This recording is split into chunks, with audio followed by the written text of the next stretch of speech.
Renungan Harian Pria Selasa, tanggal 6 Desember tahun 2022.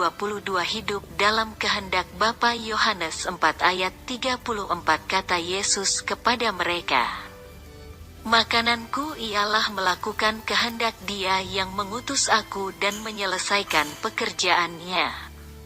Setelah murid-murid Yesus kembali dari membeli makanan, mereka melihat Yesus sedang bercakap-cakap dengan seorang perempuan Samaria itu.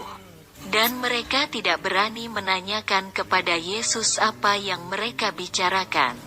Setelah perempuan Samaria itu pergi, murid-muridnya mengajak Yesus untuk makan.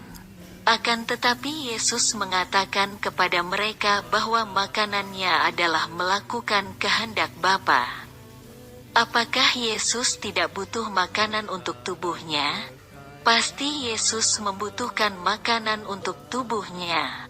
Tetapi dalam hal ini Yesus sedang mengajarkan murid-muridnya bahwa ada makanan yang jauh lebih penting dari makanan jasmani, yaitu makanan rohani, yaitu hidup dalam rencana dan kehendak Bapa di sorga.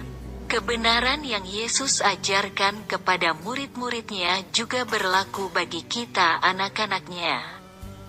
Pertanyaannya adalah, apakah Anda dan saya hidup untuk melakukan kehendak Bapa di sorga? Bagaimana kita dapat mengetahui apa yang menjadi kehendak Tuhan bagi kita?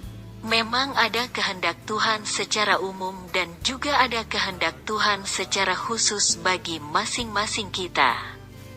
Secara umum kehendak Tuhan adalah kita menjadi orang-orang yang percaya kepada Yesus.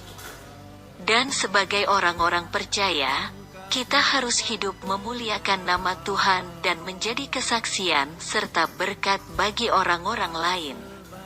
Setelah kita hidup dalam kehendak Tuhan secara umum, maka Dia akan memimpin kita hidup dalam kehendak-Nya yang khusus. Refleksi diri, apa yang firman Tuhan katakan kepada Anda? Bagaimana kehidupan Anda dengan firman Tuhan itu? Catat komitmen Anda terhadap firman Tuhan itu. Doakan komitmen Anda itu. Pengakuan iman, di dalam Yesus saya hidup dalam kehendak Tuhan baik secara umum dan secara khusus.